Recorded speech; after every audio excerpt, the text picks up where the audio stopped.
Hi friends, welcome to my channel Malabar classic kitchen.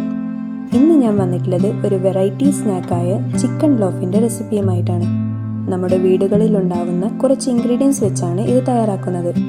നിങ്ങൾ ചിക്കൻ്റെ variety recipes ഇഷ്ടപ്പെടുന്ന ഒരാളാണെങ്കിൽ ഈ റെസിപ്പി നിങ്ങൾക്ക് തീർച്ചയായും ഇഷ്ടമാവും. ഇതിന് വേണ്ട ഇൻഗ്രീഡിയൻസ് എന്തൊക്കെയാണെന്ന് നോക്കാം. ഇവിടെ ഞാനൊരു 250 ഗ്രാം ചിക്കൻ എടുത്തിട്ടുണ്ട്. ഞാനിവിടെ എല്ലുള്ള പീസാണ് എടുത്തിട്ടുള്ളത്. നിങ്ങൾക്ക് വേണമെങ്കിൽ ബോൺലെസ് പീസും എടുക്കാം. 12 ബ്രെഡ് സ്ലൈസ് വേണം. ഇതിൻ്റെ സൈഡൊക്കെ ഇതുപോലെ കട്ട് ചെയ്ത് റെഡിയാക്കിയിട്ടുണ്ട്. പിന്നെ ഒരു വലിയ സൈസ് ഉള്ളി അരിഞ്ഞു വെച്ചിട്ടുണ്ട്. കുറച്ച് മല്ലിയില അരിഞ്ഞിട്ടുണ്ട്. 3 പച്ചമുളക്, 6 അല്ലി വെളുത്തുള്ളി, ഒരു ചെറിയ കഷ്ണം ഇഞ്ചി, കുറച്ച് ബട്ടറും വേണം, 2 നുള്ളു മഞ്ഞൾപ്പൊടി, 1/2 ടീസ്പൂൺ ഗരം മസാല, 1/4 ടീസ്പൂൺ കുരുമുളക് പൊടി, ആവശ്യത്തിനുള്ള ഉപ്പ്, 2 മുട്ട, പിന്നെ 1/4 ഗ്ലാസ് പാല്. ഇത്രയും ഇൻഗ്രീഡിയൻസ് ആണ് വേണ്ടത്. ഇനി ഇത് എങ്ങനെയാണ് ഉണ്ടാക്കുന്നതെന്ന് നോക്കാം. ഒരു കടായിലേക്ക് ചിക്കൻ ചേർത്ത് കൊടുക്കുക. ഇതിലേക്ക് അല്പം ഉപ്പ് ചേർക്കുക. അല്പം വെള്ളം കൂടി ചേർത്ത് നന്നായി ഇളക്കി വേവിക്കാൻ വേണ്ടി വെക്കുക.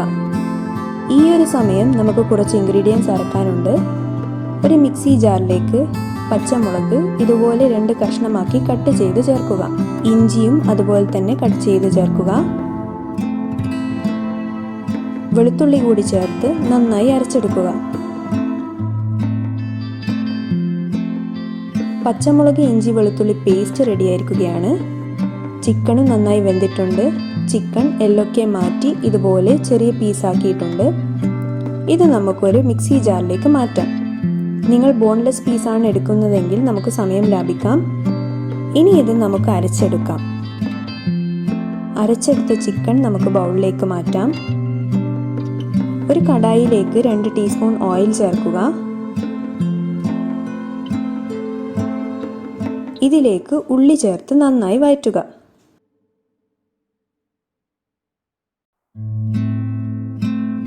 നമ്മൾ നേരത്തെ തയ്യാറാക്കി വെച്ച പച്ചമുളക് ഇഞ്ചി വെളുത്തുള്ളി പേസ്റ്റ് ചേർത്ത് നന്നായി വഴറ്റുക. ഇതിൻ്റെ പച്ചമണം മാറിയാൽ ചിക്കൻ അരച്ചത് ചേർത്ത് കൊടുക്കുക. ഇത് നന്നായി യോജിപ്പിക്കുക. ഇതിലേക്ക് മഞ്ഞൾപ്പൊടി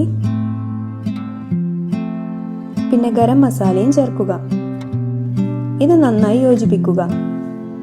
ഈ ഒരു ടൈമിൽ ഉപ്പുണ്ടോ എന്ന് ടേസ്റ്റ് ചെയ്ത് നോക്കുക. ഉപ്പില്ലെങ്കിൽ ചേർത്ത് കൊടുക്കുക. എൻ്റെ മസാലക്ക് ഉപ്പുള്ളത് കൊണ്ട് ഞാൻ ചേർക്കുന്നില്ല. ഇനി ഇതിലേക്ക് അരിഞ്ഞു വെച്ച മല്ലിയില ചേർത്ത് നന്നായി യോജിപ്പിക്കുക.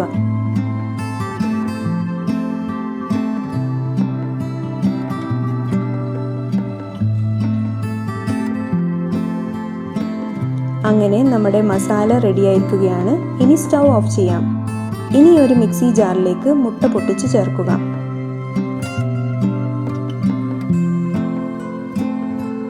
കുരുമുളക് പൊടി ആഡ് ചെയ്യുക. പാലും കൂടി ചേർത്ത് നന്നായി അടിച്ചെടുക്കുക. നമ്മുടെ മുട്ടക്കൂട്ട് ഇവിടെ റെഡിയായിട്ടുണ്ട്. ഇനി ബ്രെഡിൻ്റെ ഒരു വശത്തേക്ക് മാത്രം ബട്ടർ ഇതുപോലെ പുരട്ടി കൊടുക്കുക. ഇങ്ങനെ നമ്മൾ എടുത്തു വെച്ചിട്ടുള്ള എല്ലാ ബ്രെഡ് സ്ലൈസിൻ്റെയും ഒരു വശത്ത് ബട്ടർ പുരട്ടുക.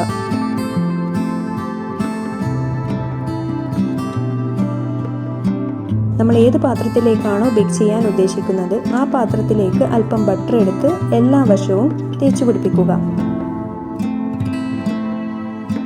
ഈ പാത്രത്തിലേക്ക് ബ്രെഡ് നിരത്തി വെക്കുക. ബട്ടർ തേച്ച് പിടിപ്പിച്ച ഭാഗം മുകളിലേക്ക് ആവുന്ന രീതിയിൽ വേണം അറേഞ്ച് ചെയ്യാൻ.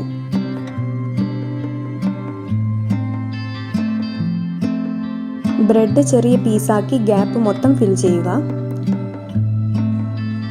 അങ്ങനെ താഴത്തെ ലെയർ ഞാൻ സെറ്റ് ചെയ്തിട്ടുണ്ട്.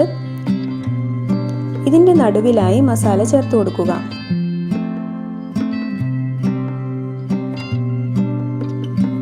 ഇതിൻ്റെ മുകളിലായി ബ്രെഡ് നിരത്തി കൊടുക്കുക. ബട്ടർ തേച്ച ഭാഗം ഇതുപോലെ കമഴ്ത്തി മസാലയുടെ മുകളിൽ നിരത്തുക.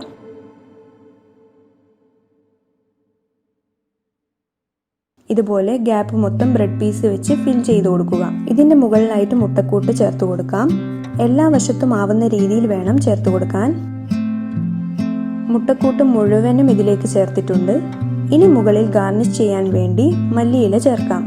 ഇത് ഓപ്ഷണലാണ്. നിങ്ങൾക്ക് വേണമെങ്കിൽ ചേർക്കാം, അല്ലെങ്കിൽ ഒഴിവാക്കാം. ഇനി ഇതുപോലെ ഒരു പാൻ പ്രീ ഹീറ്റ് ചെയ്യുക. നമ്മൾ ചിക്കൻ ലോഫ് സെറ്റ് ചെയ്ത പാത്രം ഇതിൻ്റെ മുകളിൽ വെച്ച് കൊടുക്കുക. ഇനി ഇത് അടച്ചു വെച്ച് സ്റ്റൗ മീഡിയം ഫ്ലെയിമിലാക്കി ബേക്ക് ചെയ്യാം. ഇതുപോലെ സൈഡൊക്കെ ബ്രൗൺ നിറമായിട്ട് നല്ല മണമൊക്കെ വന്നാൽ വെന്തു എന്നർത്ഥം. ഇനി സ്റ്റൗ ഓഫ് ചെയ്യാം. ചൂടാറിയതിനു ശേഷം നമുക്കിത് പ്ലേറ്റിലേക്ക് മാറ്റാം. അങ്ങനെ നമ്മുടെ ടേസ്റ്റിയും സോഫ്റ്റുമായിട്ടുള്ള ചിക്കൻ ലോഫ് ഇവിടെ റെഡി ആയിരിക്കുകയാണ്. ഈ ഒരു മസാല കൂട്ടുകൊണ്ട് നിങ്ങൾക്ക് 2 or 3 ചിക്കൻ ലോഫ് ഉണ്ടാക്കാം. ഞാനിവിടെ ഒരെണ്ണം മാത്രമേ ഉണ്ടാക്കി കാണിച്ചു തന്നിട്ടുള്ളൂ. ഇതത്ര സ്പൈസി അല്ലാത്തത് കൊണ്ട് തന്നെ കുട്ടികൾക്കൊക്കെ ഒരുപാട് ഇഷ്ടമാവും. ബട്ടറിൻ്റെ ഫ്ലേവറും ചിക്കനും ഒക്കെ വരുമ്പോൾ തന്നെ ഒരു പ്രത്യേക സ്വാദാണ്.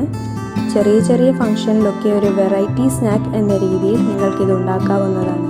നിങ്ങൾ തീർച്ചയായും ഈ റെസിപ്പി ട്രൈ ചെയ്ത് നോക്കണം. ഈ റെസിപ്പി ഇഷ്ടമായെങ്കിൽ ലൈക്ക് ചെയ്യാനും ഷെയർ ചെയ്യാനും കമൻറ്റ് ചെയ്യാനും മറക്കരുത്. സബ്സ്ക്രൈബ് ചെയ്യാത്തുണ്ടെങ്കിൽ ഒന്ന് സബ്സ്ക്രൈബ് ബട്ടൺ ക്ലിക്ക് ചെയ്ത് തൊട്ടടുത്തുള്ള ബെല്ലേക്ക് ക്ലിക്ക് ചെയ്ത് ഓൾന്ന് ക്ലിക്ക് ചെയ്താൽ ഞാൻ അപ്ലോഡ് ചെയ്യുന്ന പുതിയ വീഡിയോസ് നിങ്ങൾക്ക് നോട്ടിഫിക്കേഷൻ ലഭിക്കുന്നതാണ്. പുതിയ റെസിപ്പിയുമായി നമുക്ക് വീണ്ടും കണ്ടുമുട്ടാം. Bye bye.